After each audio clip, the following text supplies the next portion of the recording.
Hello and welcome to another episode of Not to Talk About, the first episode of the summer and I guess of the new season. And before we get started, I want to ask, how are you? Yeah, I'm good, mate. Happy always to be back filming. So it's always a bonus. What about yourself? Yeah, no, missed it a little bit. Glad to be back recording. Lots to talk about, as always, with Knots, but obviously new signings, captaincy changes. But before we get into all that, I just wanted a little plug for the Euro Fantasy League that we've got going on. We've got over 135 people in already. You can find the details down below. And do you want to tell the people who we've got joining? Well, yeah. Look, obviously, this was it this afternoon. I think it was either this late this morning or this afternoon. But yeah, look, yeah. Jody Jones is registered his team. I hope that he doesn't win it, obviously, because I know what that can do for him. Hopefully, he finishes rock bottom, but I don't think he will because he does strike me as someone who's a bit of a nerd with these things. But yeah, come on, get involved and like Tom says, 135 teams now. Hopefully, have 150 by the deadline, which is Friday, 8 p.m. Obviously, the first game. So, bit of fun. Price for the winner. We'll just see what happens. Yeah, 100%. Everyone should try and get involved below. And also, if you're watching the Euros, I believe you might be going down to the Nest for the first game? Yeah, first game, Germany, Scotland. Me and one of my friends from back home, we just said, shall we just go and see what it's about? And we're doing it. It was obviously free. Standing ticket was free. Doors open at 6. Probably get down there for about 7. Hopefully, it'll be busy. I imagine it will be. It'll be nice to see some familiar faces. So into the centre backs then. First off, obviously we had Matty Platt who signed from Bradford on a free. What were your initial thoughts when that was announced? Because obviously it kind of came out of the blue and everyone was worrying a little bit about signings and things like that. I think people were worried that the summer business wasn't really getting going. What were your initial thoughts when we got in through the door? Well, happy to begin with, of course. I think everyone gets excited when you're about to make your first summer signing, and I think it was obviously again the right place to start. No doubts about that. Everyone knows about the defensive issues we had last season, and we've addressed it straight away with Matty Platt. He was someone who, to be fair, I didn't know too much about. Completely, well, not out of the blue for me, but someone again, like I said, I didn't know too much about, but someone I was very happy to see come in, especially when you see his reviews from Bradford as well. A lot of fans unhappy about losing him, and yeah, I mean, obviously has been promoted previously with Barrow to this division as well, as far as I'm aware. So again, when your objective as a football club is to be promoted, you kind of want people with that experience. And obviously, his stats speak for himself, which I'm sure you're going to get into at some point. But yeah, obviously, I'm very happy with the signing, no doubts about that. Yeah, I mean, he ranks in the top 96, 97% for aerial duels for centre backs in the league. I mean, that speaks for itself. He's an aerial presence. You've seen the size of him. You see his clips. He's absolutely massive and he's a huge presence. He's probably going to be in the middle of that back three. But in general, I wanted to ask what your opinion is. We've started with defenders. We've made another sign, and we're going to get onto him in a little bit. But what do you make of the fact that clearly, Stuart has seen that the defence is probably one of the issues we want to address, and they've made it a priority. I mean, we've already signed two centre backs ahead of the new season, and we're only in the middle of June. So, what do you make of the fact that they've addressed those areas early? I think it had to happen, mate. To be honest, like if we'd started this summer by recruiting forwards or something like that, obviously people would probably be happy, especially if they were good enough players to play for the club. But again, you'd have been very surprised if it weren't started from the back because again, it's no secret now that the defence last season was beyond bad. It cost us a lot, especially when you consider what we had going forward as well. So I feel like this was obviously the most ideal place to start, especially with the Platt signing, but obviously the other signing as well, which obviously we're going to get into. But yeah, I mean, it's fantastic to see that they've started, and not only just started, they've recruited two very good centre halves for this division. To be fair, when you look at reviews from the clubs that they came from, they were hoping not to lose, and they've lost, and not to pick up both. So it's very good. And also it does show me as well that players aren't being put off by sort of our up and down sort of form from last season. And again, like I feel like when Stuart came in, everyone knew what we had to do. We had to improve defensively. whether you could have done that in 4 months or not, I reckon you probably could have done a bit better of a job than what he did. But I mean, if these two signings are anything to go off, I don't think we're going to have the same problems again. No, 100%. I agree. I'm very optimistic. And just a quick word for Aidan Baldwin. It was kind of almost a swap deal in a way. He went to Bradford, obviously, a few weeks later. Have you got any thoughts on him and how he might get on there? And obviously, we want to wish him all the best because obviously he has had some massive moments in a Notts County shirt. Yeah, he has. And that's why I said, obviously, when he left, I think it's a good signing for Bradford as far as I'm concerned. I do think a lot of the sort of errors that he made came from the fact that he's been asked to play in a way that he was probably unfamiliar with. Obviously, he played the first season, but you can get away with making mistakes on the National League. League 2, you get punished, and we even saw it when we had Sutton at home that time and we made a mistake and they scored. That was a team that finished, and got relegated. So any team in this league can punish you if you make a mistake. And what I will say is, like, obviously Aidan probably wouldn't be in League 2 if it weren't for him in that Bournemouth game. So you obviously always have that memory and that respect for him. But I do hope that Bradford do improve that pitch quality. Otherwise, he's going to have a very, very, very, very, very tough time playing football on that if he's asked to play the same way that he has been at Notts. Because, I mean, he missed a game actually when we went to Bradford and beat them 3-0 last season. But I'm pretty sure that could have been 3-1 if he was on the pitch, because he's a very good defender and I do rate him quite highly, don't get me wrong. But I've seen so many mistakes from him now to the point where I'm definitely not going to miss him this season. No, I respect the honesty there. I respect the honesty. And hopefully some more honesty now as we talk about probably a bit of an interesting topic. I guess one that's perhaps a little bit raw and definitely for the individuals involved. Macaulay Langstaff was appointed Notts County captain this week.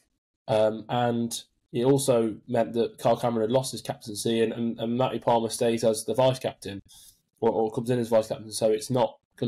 Carl Cameron's not part of the leadership team whatsoever. So what was sort of your initial reaction to that? Because obviously it was massive news. On the one hand, it's a huge positive. It looks like Macca may stay.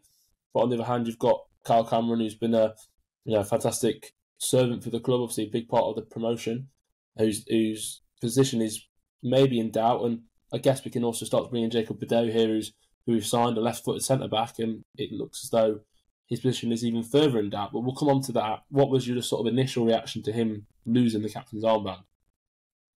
I think a little bit shocked, but probably not surprised, because I was only shocked because I obviously there was people who were kind of asking for it. I mean, there was a fan at the fans forum who said, are we going to look at getting a new skipper? And to be fair, he got shut down for it online, but at the end of the day, look what's happened now. So I guess you have to give him his sort of flowers, because not only is it a brave question to ask, but he's also got it right. And I think one thing, like I said as well when I tweeted out, I don't think anyone can take away from Carl Cameron the 3 years that he's had with Notts as skipper. I think we had 2 playoff campaigns previously, obviously didn't win any of them. And then we obviously got promoted at Wembley. And there's not many people who can say they captained Notts County at Wembley and got them promoted. So, and to be honest, like, we probably will have a few more days at Wembley in our future, but it's very few and far between when you're a club at this level. And that's the thing. So I think he's got something that he can happily, take on with him whenever he leaves Notts, whether that is this summer or not. Because to be fair, like, I wouldn't be surprised if he did move on. Nah, I don't think. It depends how he looks at it. It's definitely not a disrespectful thing for him to lose his captaincy, because you could argue it was probably deserved. I don't think even in a time where, when we were struggling last season, I don't think anyone stepped up to help out the team at all. When that's not even just me saying Carl Cameron. There was no sort of authority from any senior player. John Bostock kind of was up and down towards the end of the season. McGoldrick weren't really present. And you can't just blame Cameron solely for the lack of leadership, but there was definitely a lack. And then when you have that sort of lack, it only results in these decisions being made. And you've given it to Macca now, and I feel like it is the perfect decision, because not only does it put to bed any suggestion of him leaving. What it would certainly do is that you have to pay more money than what you would have had to originally to price him out of his contract. And I just feel like what Maka gives you on a pitch, like the bloke just does not stop running. Like he presses every single ball, and he's just an absolute nightmare. Goalkeeper don't get a second when Maka's on the pitch, and he scores goals. He's a natural goal scorer, and I don't have any doubts that this captaincy for him next season will be a successful one. You've kind of already answered my next question, but it's about Kyle Cameron. Do you think he still has a future at Notts? Because obviously we've signed Jacob Badeau in his position, so it looks like he'll have to fight for his position in the team. The captaincy, which kind of protected you a little bit in terms of a team sheet, is gone now. Do you think he'll be happy kind of playing second fiddle, especially when 12 months ago there were talks of teams like Stockport being interested in him, and he ended up staying. Do you think he'd be happy to stay as, I don't want to say backup, because that I'm not one making the decision, but there's definitely more competition for his position in the team. So do you think he'd be happy to stay, especially after he's lost the captaincy as well? I mean, if he's not happy to stay, then just get rid of him. That's what I'd say. It sounds harsh, but like last season, I feel like there was players in the team that were comfortable because they knew that no matter how they turned up and played on a Saturday, they were always going to start the next game because we had no option. Now we have the options, and I think if you don't want to be here and battle for the team, it's the Notts County way or the highway at the end of the day, and you can choose which one you want to be. And if you don't want to be the Notts County way, then you go down the motorway and find a club that wants to take you. At the end of the day, sounds harsh, but when you've just had the season that we have had in terms of the up and down and then the kind of torrid ending to it, obviously again, Forest Green game didn't really mean anything, but we did get beaten by a relegated side, so it still does count for something when you look at it like that. I just feel like we have to be massively better this season, and that's what we needed. We needed the depth, and we needed to up the quality, and it's the exact same for Cameron as it was for Aidan Baldwin. If you don't want to be here, then just leave. But I do think Cameron's got a bit of a better mentality than what Baldwin did. Yes, he was a good player, but even some of the, like recently, he put out that comment saying, "Oh, you said it, blah blah blah." Like, you've left the club, mate. Just get on with it. You're at Bradford now. But all I'm saying is, like, I really do hope Cameron stays, because I feel like with a little bit less pressure on him in terms of the captaincy, I feel like he'll probably enjoy it more. But if he doesn't want to stay, I wouldn't blame him, because I mean, you've kind of lost your responsibility, your main sole responsibility. The 3 years you've had it, you've only known one way, and that's to be captain. And to be fair, if he does leave, then so be it. I'm sure the club will find someone else. Fair enough. I'm respecting the honesty today from you, and I love it. And finally, on this topic, kind of already touched on it, but Maka, how big I think it is for him, being club captain, and hopefully he stays, and he's probably got maybe the goal scoring record, maybe not his sights yet, but if he stays long enough, it'll definitely be in his sights. And add to that the fact that he's now goes down as one of the captains in the club's history. Where does that put him, for you, and what do you make of him being club captain this season? To be honest, I don't think he leaves under any circumstance. I don't think even before he was, given the captaincy, I don't think he ever intended to leave. He even said himself it would take something massively substantial for the club and him to move on. But then when you look at it from a bigger picture, now he's also the captain. Any sort of promotion, whether it's first, you get a trophy for finishing second. I don't know if it's third, but he definitely do second. So there's a chance to lift silverware with Notts as a captain. If you do win anything this season, you're going to be the one who lifts it. And if you do get promoted as well, you're going to be in League One. And to be fair, most of the interest from Maka has been League One, other than the interest from Championship. There was whispers of Plymouth and all this and that. But I think that the fact that he could be the captain that takes Notts County back to League One, and he could also be a forward in League One, as of if we do get promoted in this upcoming season, it could be a forward in League One who's going to start every single week with the captain's armband. I feel like when you compare to what he has had in his career, when he was playing for teams like, Blyth Spartans, I mean, no disrespect to them, but the level is considerably different now. I don't think Maka would he would definitely not say no to a League One captaincy with Notts County. So I feel like he's very much safe, and that's not me saying he ain't going to leave. Again, if the club turns around and says there's $2 million for him, I'm sure the club will have to think about doing it. But I feel like the captaincy is more because he deserves it, not because obviously we want to keep him. I'd imagine, it has probably sent a message out to say this guy ain't going anywhere. But Mac is captaincy because he deserves it, not because it's only just put on him so that he stays. If you know where I'm coming from. Yeah, no, 100%. I get what you're saying, and I guess it brings us on nicely to the new signing, Jacob Bedeau. At the time of recording, it was last night, a late night signing, really. Obviously, the sort of tweet going out, kind of teasing it, and it was announced. And again, I always ask you what your initial thoughts are. And this really is initial thoughts because we haven't had that long to really digest the news. Yeah, I mean, again, he's not really someone that I've had too much knowledge about. But again, you only have to look at the reviews from the Morecambe fans. And to be fair, the situation at Morecambe now is pretty much a lot of their footballers are going to leave because obviously the situation at the club. I don't know the ins and outs in it, but I know it's not very good over there. And I hope that they resolve that because obviously we've been in very similar situations prior. But yeah, I'm obviously very happy with the signing again. A tall, pacey centre half. I mean, everyone kind of wants that in their team to be a successful team, and he's got a lot of League Two experience now as well, especially same as Platt. But it's very, very exciting times, I must admit, because like we said, the reinforcements for the defensive line was obviously massive. Don't get me wrong; that was the only place we could really start if we wanted to be serious about the summer transfer business. And the fact that we've obviously done it with Matty and now with Jacob, I don't think anyone can complain. You've signed two very good defenders for this division, and obviously, again, we did beat Jacob 5-0 last season, but I'm not reading too much into that. At the end of the day, he's here now, he's our player, and I hope he has a very successful time in course. But I'm very happy. What about yourself? Yeah, I've started to, obviously he's a player I was familiar with, put a tweet out not that long ago about him, and when he was kind of released from Morecambe because of their circumstances, and then I've started to watch obviously his clips more closely since we've announced him, and hopefully I'll have something out on him soon.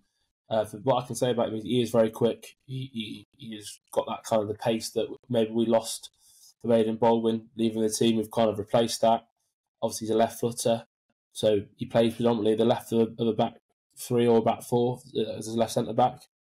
So again, probably puts Carl Cameron's position into doubt. But yeah, really like the look of him, and he's good age as well. He's another good signing in terms of the age profile of the player. He's not over the hill. He's entering his prime, if not already in it. So it's really exciting from that point of view. There were lots of discussions that he was going to Scotland as well. So again, it's kind of he's definitely had other offers on the table. And I think it's indicative that a lot of people at Gus were worried that maybe we wouldn't have the pulling power that we had 12 months ago, or with different manager, etc. But I think that this club is still a very ambitious one, and it's still a very exciting project. And I think that the two signings we've made have shown that. I'd assume both.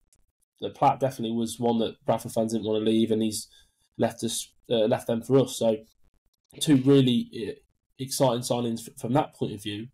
Going into the season, then it looks like the back three, as it stands at least, would be Bedeau, Platt, and Macari. Would be that who you would start as your back three? And do you think we need another centre back before we go into the new season?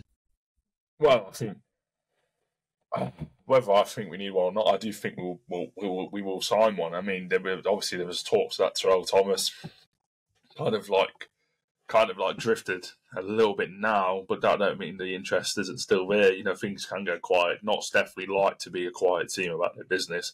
I mean, yesterday we only knew that obviously Jacob Bedeau was going to sign because of the tweet prior. So, if we didn't have that, we wouldn't have known. Obviously, he would have still signed. Don't get me wrong, but I like Macari. Don't get me wrong, but I do feel I've always said, and whenever anyone's asked me, I've always said that we do need 3 new defenders this summer.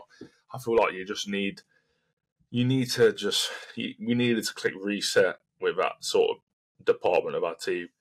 That's not me saying Macari ain't going to start. I would not mind back three of Platt, Bedeau and Macari. That sounds very nice to me. But I do think the club will sign somebody else because you need the options. Obviously, Rawlinson's pretty much all but done at Notts, so I don't think he'll be here at the start of the season. You don't really know too much about Carl Cameron. what he's thinking, but I'd assume he will stay. So that would be 5 defenders that you know as options for you, and I don't think that would be a bad thing at all. But I do feel like this one, if I feel like the club definitely are looking towards a League One sort of calibre of player. Obviously, like Thomas was at Charlton, obviously hasn't got a club anymore. So we'll just see what happens there. But I definitely do think that the club will sign somebody else, and I'm not against that at all. No, I 100% agree with you. I think there's to be probably a little bit of balance needed in the back line in terms of right-footed defenders, because we've got Bedo in there, we've got Carl Cameron, you mentioned, we don't know, Lucien Mahovo, who obviously it's great to have a young player maybe be in and around the squad, and you've got Adam Chickson who can cover at centre back, but they're all left-footed defenders. It leaves you just with Platt and Macari, obviously Badge as well, but we still don't know if he's back. We don't know if he's. I'm not sure if I've missed it, but if he's 100%, if he's extended, and in terms of as well, we don't know if he's back fully fit, and obviously again he can play centre back, but I think he probably is more of a midfielder. At least he can play both. So yeah, I wouldn't be against us signing someone, and I guess that's my final question for today's episode for you. Is a double question. How many players do you think we need still? And when do you think, again, I know it's probably a complete guesswork really, but when do you think we might make another move? Well, I'll start by saying what else I think we need. I feel like we need a right wing back, only because obviously Toby's no longer here. So really you're only having to look at Aaron for your only right wing back. And I do feel like everyone needs competition this year. No one can have that sort of complacency. 100 million, 1,000, trillion, billion, anything else need a goalkeeper. I don't think that goes without saying. And I don't. Obviously, we had a few whispers about all these sort of goalkeepers. I want this football club to sign someone that they're going to have to bring in, but they look at him and think, yeah, you're going to start 46 league games for the season. That's what I want. I don't want to be signing someone and then 10 games in we're signing emergency loans, and then January we're signing Ashby Hammond again. I don't want that at all. I want that to be avoided at all costs. I don't care if it costs money. I want it done. That's that. This, like I say all the time.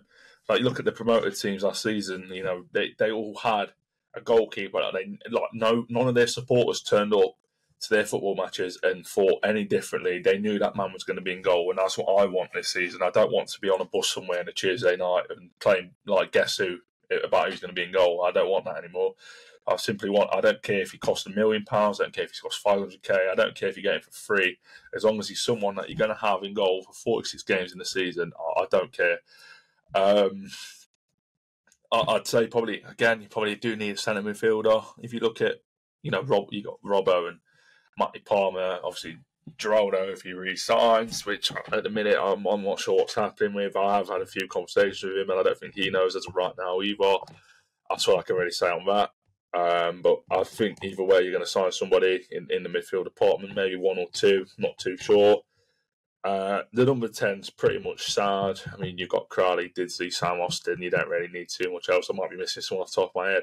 But again, I don't want to be in a situation where we have to sign players like Charlie Colkett, who are literally just there to make up a number at the end of the day.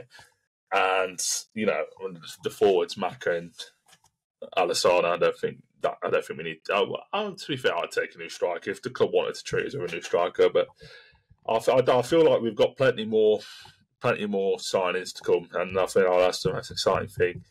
Obviously, the pre-season schedule starts on the 7th of July, so I'd imagine we'll have a few more in by then. As of when I think the next one will be, I'd probably say early next week. I just think we had 2 weeks of silence between the Platt and Bedu deal, and I feel like there's no way that the Bedu deal was the only deal we were working on in that 2 weeks of time. So I feel like there'll be one pretty soon, hopefully anyway. But we are still, what's the date today? The 12th of June. We've got plenty of time yet, whether it's a week or 2 weeks. But I feel like something will be coming very soon, because there's no way they've just sat on their hands and waited for Bedu all week and the 2 weeks. There's definitely been some more movement. So we'll just see what happens, mate. 100%. I think you hit the nail on the head with the goalkeeper as well. It needs to be someone with who can play 46, obviously barring a major injury. It needs to be someone that like you say, I think we need to spend a bit of money. If I'm being honest, I think the keepers aren't cheap. They're a premium position, a bit like a centre forward. We didn't go cheap with Jata. We spent money on him. We spent money on Maka. It's probably the two positions you need to spend money on most of all, and I think that's going to happen. And what that means to Tiernan Brooks, I don't know. Obviously, hopefully he's having a good time on international duty, but obviously, it'll be interesting to see. But I do think that established sort of League One, League Two, high-end League Two, League One level keeper is kind of what we need. But obviously, every club wants that, so that's probably why it's probably taking a little bit longer than other positions. But for me, that's all for me. Have you got anything else you want to talk about, mate? Not really, but I suppose whilst we're here, we may as well make the most out of something. And I'll ask you. It's not absolutely nothing to what we've just spoken about, but let's have a little question of the new away kit and third kit that we're going to get. I want to know what you would like to see versus what you think we'll see in terms of like colours and designs. You know what? I should have done, if I'd known this was coming up, I'd have done some research on what the other kits, of teams of kits, like every season, the same team, the same manufacturer seem to have the same, copy and paste. You can look at their goalkeeper kit and copy and paste it. I do like a blue one. I did like the blue. Obviously, we've had it already though. And controversially, I quite like the. I like an all one tone, the one block colour as your away to contrast the stripes. Prediction of colour. That's a good question. That is. Have you got one in mind yourself? Have you already thought about this? I think it would never happen. But if the third kit was red, I'd live for it. I'd hate it. Don't get me wrong, but the uproar would just be special. I don't think I'd be able to ever not enjoy that. But no, I don't want to keep red as far away from Notts County as possible. It would be funny though. It would be funny. I think something a purple away kit, I feel like would be very nice. To be fair, I'm quite a big fan of like a collar as well.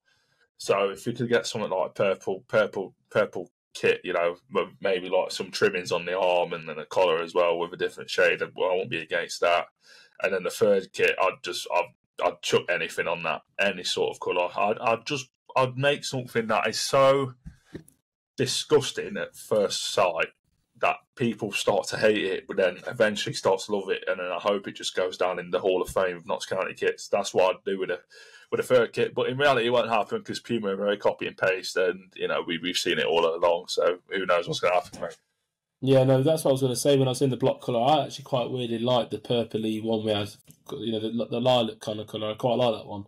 And if the viewers can't see this, but the uploading button is a purple. That's quite a nice purple, so I wouldn't mind that. But obviously you can't see that. But anyway, that is all for this episode. Thank you for listening. Hopefully we're working on getting some guests on and working on some other bonus episodes for you to keep the Notts County content coming over the summer. And thank you, as always, for all the support, even throughout the times we have been posting. We can see the numbers still going up, episode numbers going up, subscribers, listeners, and we thank you so much for that. And just know that it is appreciated and it is noticed. I'm going to hand over to you to sign off. Yeah, look, I could go through what Tom just said, but instead I'll just say exactly what Tom just said. We're working on, obviously, new episodes. Obviously, as far as I'm aware, as right now, we have got a guest one coming up very, very, very, very, very soon. Very soon. And to be fair, if you might be able to guess who it's going to be, but if you can't, then that's even better for us because it's just going to come. To be fair, I don't even think I'll tease this one. I'll just tweet it when it goes out and we'll just see what happens. But then I always say that and then I just can't help myself, so I'll probably will tweet teasers about 300 times throughout the week. But who knows? But yeah, anyway, thank you ever so much again. Like Thomas said, for all the support, we appreciate it massively, even though obviously throughout this time we haven't really been too active. But as soon as the new season starts, you know what you're going to expect from us, and we're just very excited to get there. But until then, the same message always applies. It's thanks for watching. Like, subscribe, share, keep supporting us. Join the Fantasy League as well, because the more teams that join means it's a less chance of Jody winning, and that's exactly what we're looking for. Although I do have a feeling that he might win, and that will really hurt me, as well as everyone else connected to this podcast. So let's not do that for his ego, and let's beat him. And most importantly of all, come on, you Magpies.